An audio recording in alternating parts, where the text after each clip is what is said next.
Roberto A. Almodovar. Exactly 1,810 words. P.O. Box 1661. First North American Serial Rights, Klamath Falls, Oregon, 97601. Copyright 2009 Roberto A. Almodovar, ralmodovar@gmail.com. Prologue. The universe is vast and infinite. Was it a creation of cosmic chaos, or of divine intervention? Peter Norville took the curve at over 100 miles an hour, wheels gripping the road as if on rails. At the next straightaway he floored it, easily surging the M3 forward to 150 before slowing for the next curve. He gritted his teeth, the adrenaline rush flooding his bloodstream as his new Beamer hugged the highway. "Yeah boy," he blurted, patting the dash. Exiting the interstate, Norville's heart pounded with a smile painted on his face. He drove towards his office when traffic suddenly slowed. The street was blocked off in both directions by a wall of red, blue, and yellow flashing lights of emergency vehicles. Police officers waved the traffic by. Norville lowered his window approaching the intersection and stopped. "Officer," he began. "Keep moving," said the policeman, cutting him off. "You can't go this way." "I'm a vice president at Robert Motley Incorporated," he said, reaching for his ID badge.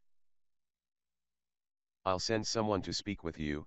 Park there," continued the cop, motioning him to pull over. Norville felt his heart pound. He pulled ahead and parked.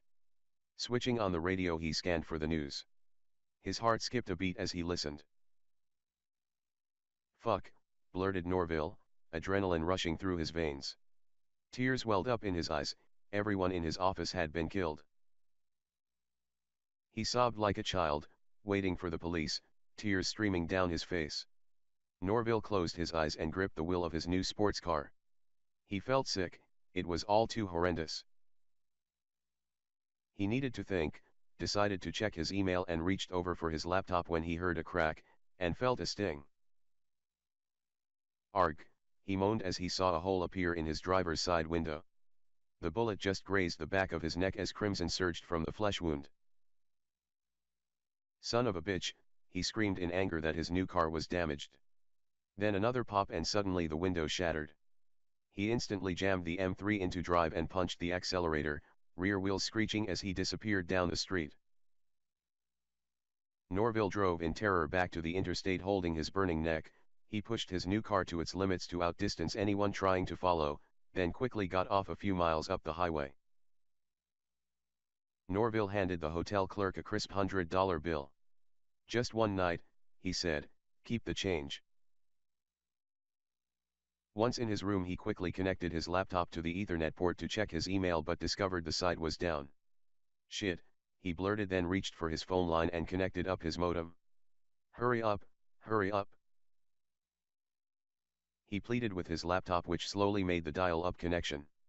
He then was able to remote directly into the email server and started reviewing any messages. There was an error report from system support of a damaged underground conduit that crossed several data lines the night before. The dedicated T1 line to the L.A. office went down after the accident, causing several Rouge files to appear on the server. Norville stared at the files. He downloaded them as fast as the dial-up line would allow, and slowly his tension level went down a notch as he finally finished and disconnected. The killer sat crouching on the balls of his feet, carefully balancing his weight in the sand, hands comfortably resting on his lap, fingers interlocked as a gentle sea wind tugged at his parka. Dark sunglasses kept the invisible grains of sand from his eyes but couldn't stop the tears from sticking to his bearded face. 100 feet below he could clearly make out the large empty beach house. Beyond that, only the vastness and beauty of the Pacific Ocean. He shifted his weight up there on the cliffs and now sat with his legs crossed, waiting as the warmth of the rising sun finally did away with the wind. He could feel the barrel of the 8mm automatic tucked neatly in his parka. His cell phone rang and was told the target had made a large bank withdrawal, which meant he wasn't coming home. "I got it," blurted Norville. They were simple text files which he appended into a database. After hours of manipulating the information, he compared the data against several internet search engine results. The file contained a database of genetic engineering firms, blood, sperm and egg banks. Associated with the firms were thousands of names. Norville indexed them alphabetically. To his surprise he recognized many.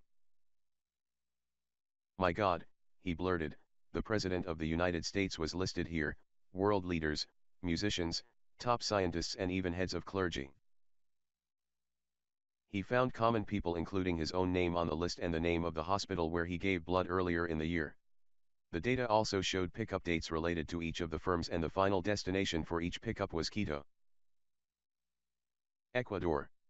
Why was DNA being transported to one of the highest and remote mountain ranges along the equator of the Earth? Norville felt a chill, looked for companies on the west coast and sure enough there were many in his own backyard of San Jose, California. The closest was a DNA research facility located in Santa Clara and the date associated with it was tomorrow at midnight. The pain in his neck caused exhaustion and he needed to sleep. The next morning Norville switched on the news which had more grisly details of the shootings. None of it made any sense as he cried. Later that night a huge refrigerated 18-wheel sleeper truck rolled up to the loading dock of Cajajin Technologies at midnight, right on schedule. Norville watched from a distance as several large liquid-cooled containers were loaded on board. The truck then made several stops working its way down the state over the next day, each time visiting one of the facilities on the list, each time picking up similar liquid-cooled containers. When the truck was full it headed out east to Arizona. Norville followed the truck as it passed Phoenix, Tucson, and finally rolled into the small southeast town of Benson, Arizona. The truck made a short stop at the local food mart, then continued through town turning off to a private road and armed security entrance. "Shit," blurted Norville, as he passed the road, his heart pounding. He doubled back to town, but to his surprise another identical truck rolled in and pulled up to the same food mart. He quickly parked his car behind the mart and carefully climbed into the cab of the truck hiding behind the driver's seat in the sleeper section. The driver returned, the truck then made its way through the private road beyond the security gate and drove for several miles gently curving through the Arizona desert until it reached a line of similar trucks and came to a stop. The driver got out of the truck and Norville took a chance to peek out from the sleeper.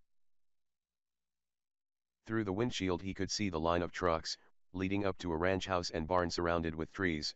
Behind the farmhouse was an airstrip and sitting on the runway was one of the largest transport planes Norville had seen. It was privately owned, no markings except a tail number. He couldn't believe his eyes. The liquid-cooled containers of human DNA were being transferred from the trucks into the gaping belly of the transport plane.